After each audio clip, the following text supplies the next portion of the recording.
आशा की किरण YouTube channel में आपका स्वागत है प्रिय दोस्तों। परमेश्वर की प्रशंसा करते हुए यह मधुर गीत सुने और फिर संदेश की ओर आगे बढ़ें।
रात के अंधेरे में गडेरिए लाठी टेक टेक कर अपनी भेड़ों की रखवाली कर रहे थे और ठंड के कारण शीत गिर रहा था।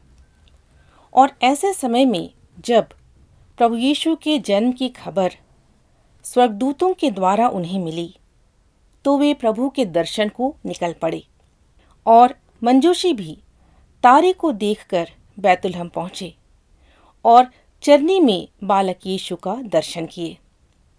नमस्कार प्रिय मित्रों, आप सभी को उद्धारकर्ता प्रभु यीशु ख्रिस्त के जन्मदिन की बहुत सारी शुभकामनाएं और बहुत सारी आशीषें मिली। आज सारा जहां आनंद मना रहा है। पूरी दुनिया में लोग एक दूसरे को क्रिसमस की शुभकामनाएं दे रहे हैं। सभी बहुत खुश हैं।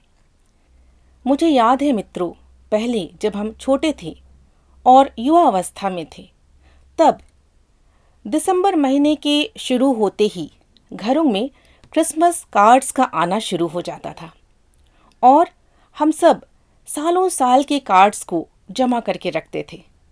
और हम में से बहुत लोग क्रिसमस के समय अपने घर की सजावट में उनका प्रयोग करते थे। आप शायद नहीं भी करते हों, लेकिन मैं और हमारे परिवार में तो हम लोग ज़रूर करके क्रिसमस के कार्ड्स को बहुत संजो करके रखते थे और क्रिसमस के समय उन्हें सजाते थे। और ऐसा करके हम अपने उन प्रियों को भी याद करते थे जो हम लोगों से दूर रहते हैं। लेकिन आज समय बदल गया है। हम पेपर की जगह डिजिटल कार्ड्स का प्रयोग करने लगे हैं। लेकिन हाँ, माध्यम चाहे जो कुछ भी क्यों ना हो, हम शुभकामना देना नहीं भूलते।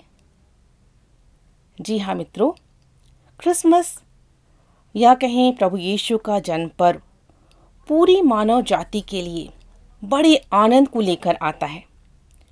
यह सृष्टिकर्ता परमेश्वर की उद्धार की अद्भुत योजना को प्रकट करता है, जिसे उसने पवित्र आत्मा के द्वारा कुंवारी के गर्भ से प्रकट किया।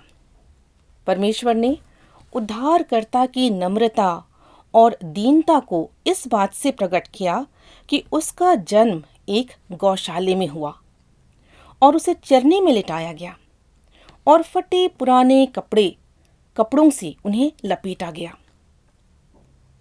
जरा सोचें मित्र, कैसी दयनीय स्थिति रही होगी जब हमारे प्रभु यीशु का जन्म हुआ। लेकिन यह सब परमेश्वर की योजना थी। परमेश्वर ने उस यीशु को ही स्वर्ग और पृथ्वी का सारा अधिकार दिया। जी हाँ, आज निश्चय हम प्रभु यीशु का जन्म पर्व हर्ष और उल्लास के साथ मनाते हैं।